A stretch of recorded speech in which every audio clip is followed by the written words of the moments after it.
Hi everyone, I'm Emma. I'm 21, and I honestly still cannot believe what happened at my brother's birthday dinner a few weeks ago. I keep replaying that night in my head because it was so ridiculous that if someone else told me this story, I probably would not believe them. My brother Michael turned 27 recently, and he decided he wanted to celebrate with a big family dinner. That already sounded fine to me. I love spending time with family, and it had been a while since we were all together. My parents, Linda and George, were going, my Aunt Nancy, my Uncle Rick, and a few cousins were all invited. It was supposed to be one of those nice evenings where everyone dresses up, eats good food, takes pictures, and enjoys themselves. I was genuinely happy to go. A few days before the dinner, my mom texted me the restaurant info, a place called the Redwood Table. It is one of those upscale steakhouses where even the appetizers sound fancy. When I looked at the menu online, I noticed the prices were high, but I thought, okay, it's Michael's birthday. This is a special occasion. Then Mom added, "We'll just split the bill evenly between everyone. Easier that way." I didn't think much of it. There were supposed to be 10 of us in total, so I figured my share would probably be around $50 or maybe $70, depending on what people ordered. That seemed reasonable. I even bought Michael a gift, a smartwatch that cost me about $150. He's been trying to get into fitness lately, and I thought it was a thoughtful gift, so I showed up that evening feeling good, dressed nicely, gift in hand, and ready to celebrate. When we got to the restaurant, everything started off well. The place was beautiful. Low lighting, soft music, polished wood everywhere, and the smell of grilled steak filling the air. Everyone was in a great mood, and Michael looked genuinely happy. We sat at a long table near the back, and people started chatting, ordering drinks, and joking around. I ordered something simple, a chicken salad and a lemonade, because I'm not a big steak eater, and honestly, I just wanted something light. Then, right when things seemed to be going smoothly, my Uncle Rick suddenly stood up and said, "Hold on, I invited a few of my buddies from work. They're just gonna join us for a drink." I remember thinking, a few buddies? Okay, maybe 2 or 3 people. No big deal, right? Wrong. A few minutes later, 7 grown men walked into the restaurant. 7. They were all loud, already half drunk, and acting like they were crashing a bachelor party instead of joining a family dinner. They came right over, high-fived Rick, and started making themselves comfortable at our table. The waiter looked confused, like he wasn't even sure if they were part of our reservation, but my uncle waved him off and said, "They're with us. Just add them to the bill." From that point on, the night turned into chaos. Those guys started ordering like there was no tomorrow. Multiple bottles of expensive wine, surf and turf platters, 2 lobsters each, steaks cooked medium rare that they barely touched, fancy desserts, and rounds of tequila shots for the table. Meanwhile, I was sitting there quietly eating my salad, sipping my lemonade, and watching the table turn into a circus. I could see the waiter's expression getting more and more strained every time he came by with another tray of drinks or plates. And the worst part? One of those guys, I don't even know his name, literally said to the waiter, "Box this up, I'm taking it home for my kids." He hadn't even touched the food yet. It was insane. When the plates started piling up and the laughter got louder, I started doing quick math in my head and my stomach dropped. There was no way this was going to be a normal bill. I knew that, but I still wasn't prepared for what happened next. When the waiter finally brought the check, everyone got quiet for the first time that night. My mom glanced at the receipt, her eyes widened, and she said, "Okay, everyone. $200 each should cover it." I actually laughed, not because it was funny, but because I thought she was joking. $200? For me? I had eaten 1 salad and drank 1 lemonade. That was it. I told her, as calmly as I could, "I'm not paying $200 for food I didn't eat. I'll pay for my meal. $26 plus tax and tip. That's it." You could hear a pin drop after that. Then my Uncle Rick started laughing. This big, obnoxious laugh like I'd just told the funniest joke ever. "Oh, come on, Emma," he said. "We agreed to split evenly." I looked him straight in the eye and said, "We agreed to split among family. I didn't agree to pay for 7 strangers who ordered lobster like they're on a cruise." Michael just sat there staring at the table. He looked embarrassed but didn't say a word. My mom leaned in toward me and whispered, "Don't make a scene. It's your brother's birthday." But at that point, I was done. I had been quiet all night, watching everyone act like money was falling from the ceiling, and I wasn't about to let them guilt me into paying for something that had nothing to do with me. So I took out my wallet, placed $35 on the table, enough to cover my meal and a decent tip, stood up, smiled at Michael, and said, "Happy birthday." Then I walked out. The cool night air hit me as soon as I stepped outside, and I remember feeling both angry and relieved at the same time. Angry that they had tried to take advantage of me, but relieved that I didn't cave. I drove home, thinking maybe it would all blow over once people cooled down. But that was wishful thinking. Later that night, my phone started buzzing nonstop, text after text. First from Mom, "You humiliated your brother. You should have just paid and talked to us later." Then from Uncle Rick, "You owe me $200, I covered your part." And then, to make it even worse, messages from random numbers I didn't recognize. Turns out, they were Rick's friends, the same freeloaders who ordered all that food. Messages like, "You're cheap. Next time, don't show up if you can't afford it." I was stunned. These were complete strangers texting me because I refused to pay for their food. That was the moment I realized that I hadn't done anything wrong. I had just refused to be taken advantage of. I didn't reply to any of them. I just muted the conversations, blocked the numbers, and went to bed. The next morning, I woke up to more family drama brewing in the group chat. Some people were taking my side. Others were saying I embarrassed the family. But deep down, I knew one thing for sure. If standing up for myself made me the problem, then maybe I was the only sane one at that table. And that, apparently, was only the beginning of the fallout. Update 1. They wanted to settle it like adults. A few days after the restaurant disaster, when things had just started to calm down, I got a text from my mom asking me to come over for a family meeting. She said we needed to resolve the misunderstanding from Michael's birthday dinner. Her exact words were, "Let's just sit down and handle this like adults." I almost didn't go. I'd been quietly seething all week, replaying that night in my head. I kept thinking about the look on my Uncle Rick's face, smug and self-satisfied, as if it was completely normal to drag 7 random people into a family dinner and expect everyone else to pay. But then I thought, fine, maybe if I show up I can explain myself clearly and everyone will see reason. Naive of me, I know. When I got to my parents' house, I could feel the tension before I even walked in. My mom had set out coffee and snacks like this was going to be some kind of peaceful negotiation, but the second I stepped into the living room, I knew that wasn't what this was. Uncle Rick was sitting on the couch, arms crossed, and in front of him on the coffee table was a folded piece of paper. The restaurant receipt. He had printed it out like it was evidence in a courtroom. My dad looked uncomfortable. Michael was sitting quietly in the corner, scrolling on his phone, clearly wishing he was anywhere else. Aunt Nancy was there too, trying to keep the peace with a tight smile. Rick started before I even sat down. He held up the paper and said, "Everyone paid $200. It's only fair that you do too." His tone made it sound like I'd committed a serious crime. I asked him as calmly as I could, "Did your friends pay anything?" He didn't hesitate. "No," he said. "It was Michael's birthday. They were guests." I actually had to stop myself from laughing. "Guests of who, Rick? Not me. You invited them. You pay for them." That's when Mom jumped in, trying to smooth things over, but only making it worse. She said I was ruining family harmony and making this bigger than it needed to be. Rick nodded along like he was the victim of some injustice. Meanwhile, Michael sat there looking smaller and smaller, his eyes glued to his phone, clearly not wanting to get involved. I took a deep breath and said, "Fine. If this is really about fairness, then let's be fair." I pulled out my phone, opened the calculator app, and started typing numbers. My mom sighed like I was being dramatic, but I ignored her. I said, "I paid $35. Everyone else paid $200. There were 10 family members and 7 of your friends. That's 17 people total. The bill was around $2,000. If the family only paid for themselves, that would be $1,200 divided by 10.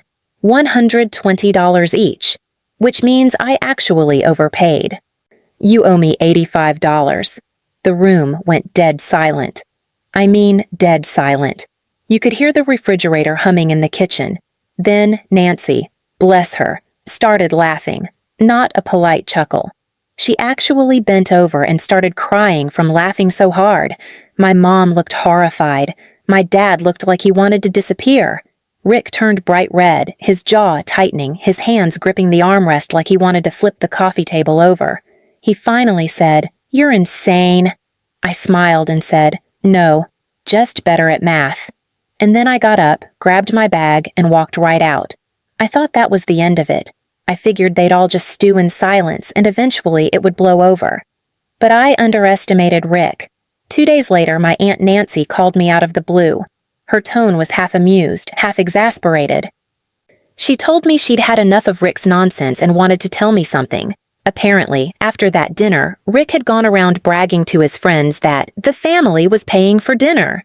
He told them, "Don't worry, my niece's family is loaded. They'll cover it." That was the moment everything clicked. It wasn't a misunderstanding. It wasn't bad communication. It was Rick using us to show off. He wanted to play big shot in front of his coworkers and thought he could get away with it because everyone in the family is too polite to call him out. That was when I decided to teach him a lesson he wouldn't forget. I went through my phone, found every text he and his friends had sent me, all the messages calling me cheap, telling me to learn how to pay my share, and mocking me for walking out. And I took screenshots of every single one. Then I wrote a short message to go with them. Just a reminder of who your beloved Uncle Rick invited to Michael's birthday dinner, and how they talked to me afterward. Then I dropped the screenshots into the family group chat. Every relative, every cousin, grandma, grandpa, everyone. The reaction was instant chaos. The little typing bubbles popped up all at once. Grandma was the first to reply. She wrote, "Rick, you should be ashamed. You owe Emma an apology." My Aunt Nancy responded with, "Told you this would blow up." My mom tried to defend him at first, saying it wasn't that serious and that I should have handled it privately. But that argument didn't stand a chance once everyone saw the texts from Rick's buddies, middle-aged men sending nasty messages to a 21-year-old over dinner money. My dad called me later that night. He said he hadn't realized how bad it was and that I'd done the right thing by standing up for myself. That meant a lot. And Michael, my brother, texted me privately. "I'm sorry, Em. You were right." He said he had no idea Rick's friends hadn't paid and that he'd been embarrassed by the whole thing. He even told me he'd paid extra that night just to help cover what Rick refused to. Rick? He went completely silent. No texts, no calls, no apologies. Just radio silence. Word spread through the family pretty fast after that.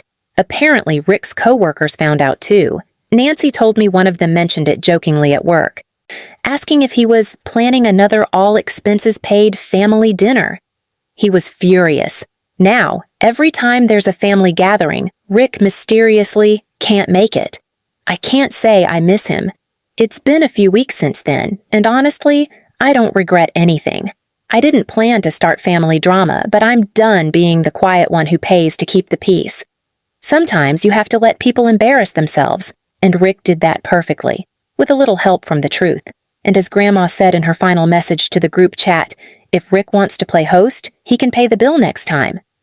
Update 2. Sweet karma and a surprise ending. About a week after the whole family chat explosion, I thought things had finally gone quiet. No more texts, no more passive-aggressive comments from Mom, no more awkward tension hanging over every phone call. I had moved on with my life, went back to work, and was actually enjoying the peace. Then I got another call from my Aunt Nancy.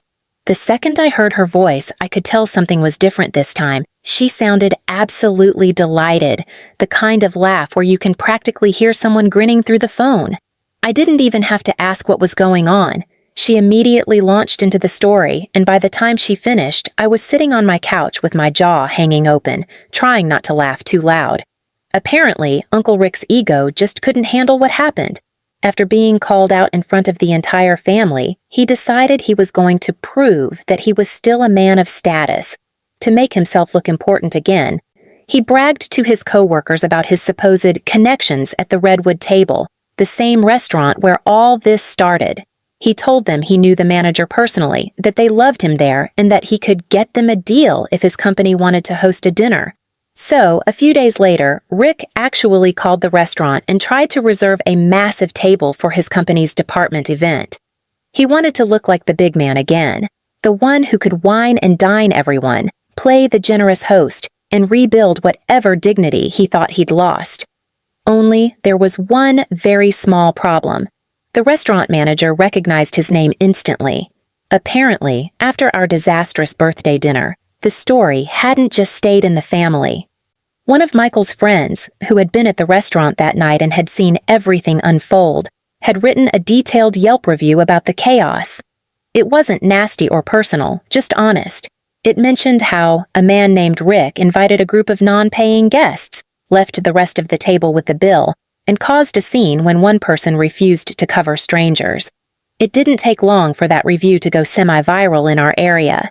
People shared it, laughed about it, even commented things like, "I know exactly who this sounds like." The manager apparently remembered the whole incident very clearly, including how polite I had been when I explained that I would only be paying for my meal and how I had quietly left instead of making a scene. So, when Rick called trying to book a large corporate dinner, the manager politely declined. Then, when he pushed, insisting that he always brought good business, the manager finally told him he was no longer welcome at the Redwood Table due to the previous incident. In short, Rick was banned. Nancy told me that when he found out, he completely lost it. He tried to argue with them, called the restaurant unprofessional, and even threatened to take his business elsewhere, which just made the whole thing even funnier considering he wasn't actually paying the first time. And the cherry on top? He had already promised his boss he had everything handled. He ended up having to move the company dinner to a cheap buffet on the edge of town. The kind of place with sticky tables and a soda machine that never works properly. Nancy said he's been sulking ever since, barely speaking to anyone, and avoiding family calls because he doesn't want anyone bringing it up. Meanwhile, the rest of the family has started to thaw out. It's like once Rick's karma came back around, everyone finally saw how ridiculous the whole thing had been from the start. Michael came by my apartment not long after that, holding a box of cupcakes from my favorite bakery. He looked lighter, happier, almost like he was finally free from feeling stuck in the middle. He told me he had talked to Mom again and that she finally admitted I was right, that the situation had gone too far and that Rick had completely taken advantage of everyone that night. Then, as if that wasn't surprising enough, he handed me a small gift bag. Inside was the smartwatch I had bought him for his birthday, the same one I'd given him that night. He said he wanted me to have it back because, in his words, I was the only one who actually cared about his birthday. It caught me off guard in the best way possible. I hadn't done any of this to be praised. I just didn't want to be treated like a doormat. But knowing that he understood meant a lot. After that, everything started to shift. Family dinners became calmer. No one even mentioned splitting the bill evenly anymore. Everyone just paid for what they ordered, and nobody complained. It was like the universe had collectively decided we all needed that chaotic night to learn a lesson about boundaries, money, and how far politeness should go. And then, just when I thought the whole saga was over, I got an email. It was from the Redwood Table. Apparently, the manager had tracked me down through the reservation list from that night. The message was short, but incredibly kind.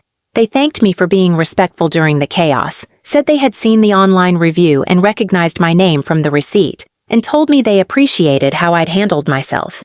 At the end of the email, they said they wanted to make it up to me for the unpleasant experience and attached a $100 gift card to the restaurant. I couldn't stop smiling. After all that drama, all the texts, the family meetings, the guilt trips, I somehow ended up the only person who got something positive out of it. So no, I didn't pay that ridiculous $200. But I did end up with a gift card to one of the nicest restaurants in town, a little extra peace of mind, and a very satisfying dose of karma served cold. Rick still hasn't spoken to me since. And honestly, that's a gift in itself.